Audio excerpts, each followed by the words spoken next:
All right, hello everybody. This is Artie Astor from B Sharp and C.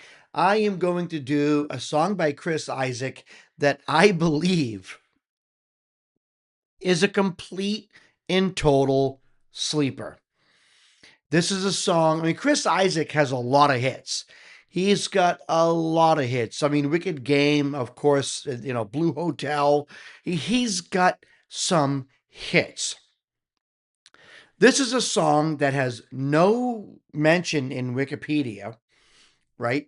Or maybe it's mentioned, but it's not a song that has a Wikipedia page. Why does that thing hanging down bother me like that? Anyways, there are no videos out there. I even went looking for other reaction videos and other analysis videos of this song, and there are none. And in my opinion, it is just a travesty of monumental proportions that this song wasn't a gigantic hit.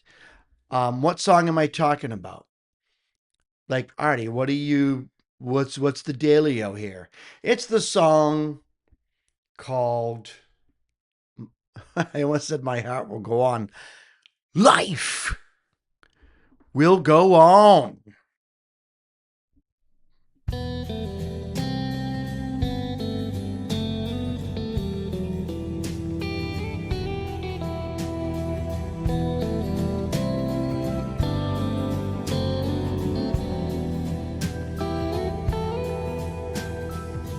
Broken sky, heartaches that flowers won't mend. Say goodbye knowing that this is the end.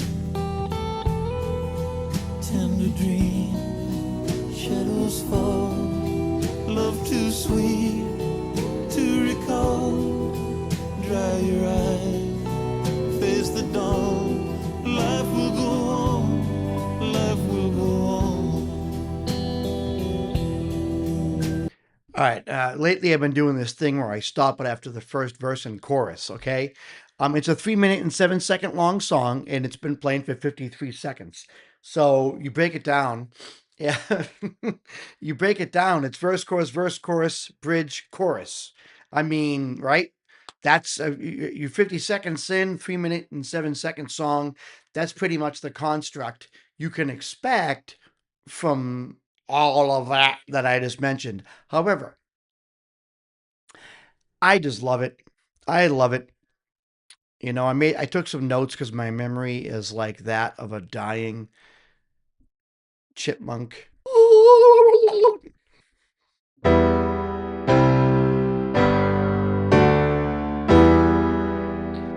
It's a 1-6-5-7. 1-6-5-7. A 1-6-5-7 progression. Really nice. And then when he goes into the that part, tender dreams, shadows fall, it's just B, it's B minor to E minor. So it's like broken skies. Okay, I'm not going to be able to do this. Broken skies, heartaches that flowers can mend. Say goodbye knowing that this is the end. So it's actually kind of not a slow progression. 1, 2, 3, 1, 2, 3, 1, 2, 3, 1, 2, 3, 1, 2, 3. All right, I did a little bit of research on this because that feel of counting 1, 2, 3, 1, 2, 3, 1, 2, 3, 1, 2, 3 is usually 6/8 timing. However, if it's 6/8 timing, then that means that those chord changes are 2 to a bar. So it's E minor C in one bar and then G and D in another bar. As opposed to if it were 3/4 timing, it would be 1 bar for E minor, 1 for C, 1 for G, 1 for D. 1, 2, 3, 1, 2, 3, 1, 2, 3, 1, 2, 3, 1, 2, 3, right? each bar of 3 beats has a chord, as opposed to counting 1, 2, 3, 4, 5, 6, and that being in a bar. 1, 2, 3, 4, 5, 6. 1, 2, 3, 4, 5, 6. 1, 2, 3. Right? It seems like a lot going on there, and it almost seems unnecessary with the way the chord changes are going. In my estimation, it almost seems unnecessary to say this is 6/8 timing. It feels like it's 3/4 timing because of the construct of the song, even though when I usually count 1, 2, 3, 1, 2, 3, 1, 2, 3, usually that's 6/8 timing. So it has a 6/8 feel, and maybe I actually feel like some musicians will say no, it's 6/8 because that's the feel, and I think some musicians will say no, it's 3/4 because that's the construct. Otherwise it's a little bit too busy. But it's not the end of the. I mean, if you have a song in 4/4 timing, there are many songs in 4/4 timing that have two chords to a measure. You don't have to have a chord to a measure. There's no rule on that. Heck, you can have 3 or 4 chords to a measure if you really want. But anyways, isn't this song fantastic? Isn't this song fantastic? And the dude's voice. He's almost one of those singers that like you can't really do that much of a cover. I mean, yeah, I'm sure you can cover Chris Isaak's music. Why the heck not? Right? It's great songwriting. The dude pretty much went everywhere in life with an acoustic guitar strapped to his back. He just went places with a guitar. And then when he had an idea, he would just play. And I actually see a benefit to that. Um, there are people that take a tape recorder, and when they have ideas, they kind of just like sing into the tape recorder. Um, but imagine being somewhere and having this musical idea, and oh, I just happen to have my acoustic guitar strapped around me, or right over here in this case, and then just fleshing out the idea right there might not be the best if you're with someone who wants to have a conversation. I can just imagine being somewhere like at a beach and you say, wow, the waves are beautiful. And then Chris Isaac is like, hold on, because the song Wicked Game just popped into my head, and I think this is going to be something. Just sit over there by yourself. I'm going to grab my guitar and mess around for a couple hours. But feel free to go back to the cabin and help yourself to anything at the mini bar. That's perfectly fine, but just give me a couple hours. I can picture that not being convenient for everybody else, but Chris Isaak was that way. You know who else was that way? Bruce Springsteen. He would be at a party and then be like, I'm going to go hide somewhere behind a couch, sit down, my back against the back of the couch and write these lyrics down. I have an idea. Some artists, some creators facilitate the ability to create when they have the juices flowing. Others, not so much. I'm not like that. Others will be like, okay, you know what? I have a great idea. Let me maybe make a note in my recorder or whatever. Or I usually will not go into creation mode if I don't have the tools to record. Because to me, it's like, I'm just going to forget it all. I'm going to lose it all. So I will, if I'm out at like Disney World or I'm out somewhere and I'm hanging out, I like, you know what? I will stifle my creative juices. I will literally not think of a song popping into my head so that I could do it when I'm here. When I'm able to do it, when I'm able to sit at the keyboard and do it, or I'm able to sit here and create something. When I know that I can create, that's when I do it. Chris Isaak wasn't like that. He brought his guitar with him as much as he could. He was always creating, always thinking, always writing, and he came up with the song. And I'm gonna say it's 3/4 timing, but if someone says 6/8, I'm not gonna disagree. Holding on, thought that we still had a chance. Letting go, this is the end of romance.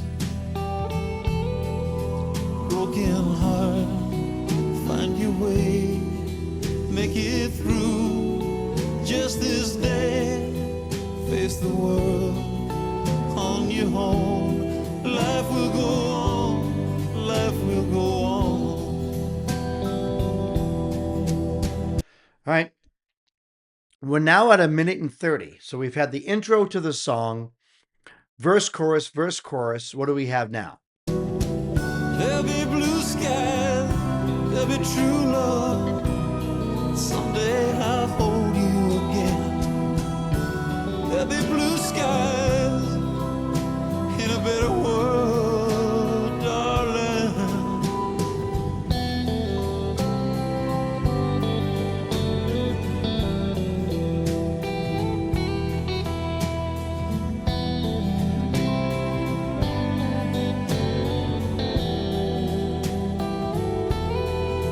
Tender dreams, shadows fall, love too sweet to recall. Dry your eyes, face the dawn. Life will go on, life will go on. Broken heart, find your way, make it through just this day. Face the world on your own. Life will go on, life will go on. Life will go on, life will go on. Life will go on, life will go on. Good God in heaven. Frickin' man's a genius. So here's the chords for Life Will Go On. And I believe it's pretty accurate, you know.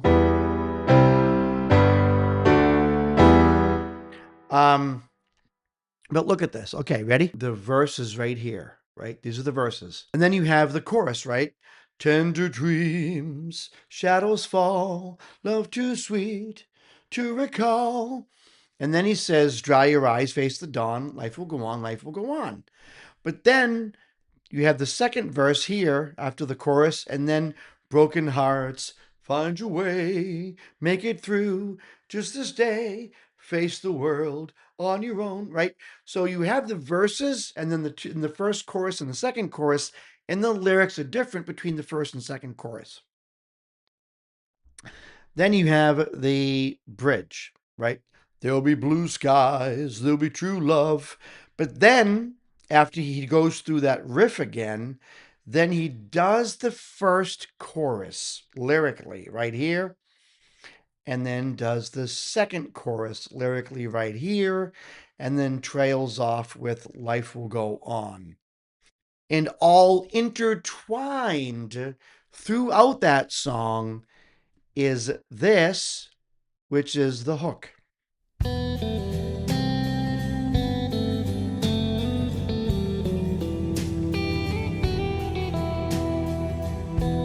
Beautiful.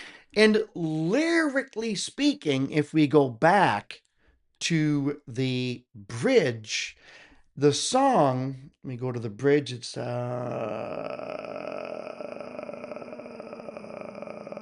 okay, here it is right here. 133 is the bridge at almost exactly halfway through the song. Interesting, because the bridge is never actually halfway through the song.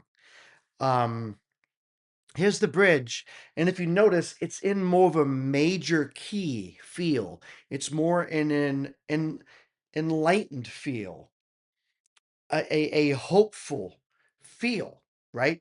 That's the bridge. But if you notice, the rest of the song is very, very, very sad, right? And this is a very common way of songwriting, and it is just textbook. And I'm not saying that it has to be textbook, but but Chris Isaak knows both conventional and non-conventional ways of writing music, right? Verse, chorus, tremendously melancholic, sad, depressing. But then the bridge comes and it's the opposite of that. It's hopeful. right? And that is a very common way to lyrically arrange your music, is to have the bridge give you the glitter of hope. And then it goes back to the chorus, which has tracings of hopelessness, but the bridge will have that glitter of hope. The amount of songwriters who construct their music lyrically like that is off the charts. We don't notice it all the time because we don't always sit down and break down the music. There'll be blue skies, there'll be true love. Someday I'll hold you again. There'll be blue skies I'm hopeful. in a better world. There's blue skies in a better world. Back to the hook. You're going to do this for 8 bars.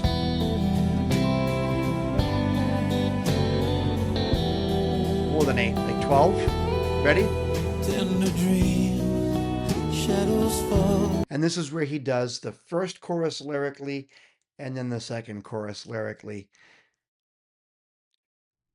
I am so sorry, Chris Isaak, that this song was not one of your most famous songs. It absolutely should have been up there with just about every other song you've ever done. But I'm also sorry to the viewers because what the heck? What the heck? How does such a perfectly written song with good vocals, good lyrics, good instrumentation, and just a great concept and great arrangement and structure, um, uh, and I think one of the reasons why this song wasn't like huge, let me just double check. I'm going to type in Chris Isaak's biggest Billboard hits. We have a ton. San Francisco Days, Blue Hotel. That's a good one, man. Somebody's crying. Baby did a bad, bad thing. Can't do a thing. Wicked Game. Blue Spanish Sky. That song was awesome. Forever Blue. Let Me Down Easy. Dancing. Two Hearts. Speak of the Devil. Always Got Tonight from the same album. Only the Lonely. Heart Shaped World. Mr. Lucky. King Without a Castle. First Comes the Night. I don't see that song here. Sad. Let me know what you think. Do you think that I'm being completely insane?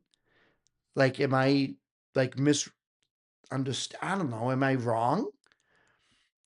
Am I completely by myself, or is this not an awesome song? Should this not have been one of Chris Isaak's biggest hits? You tell me in the comments.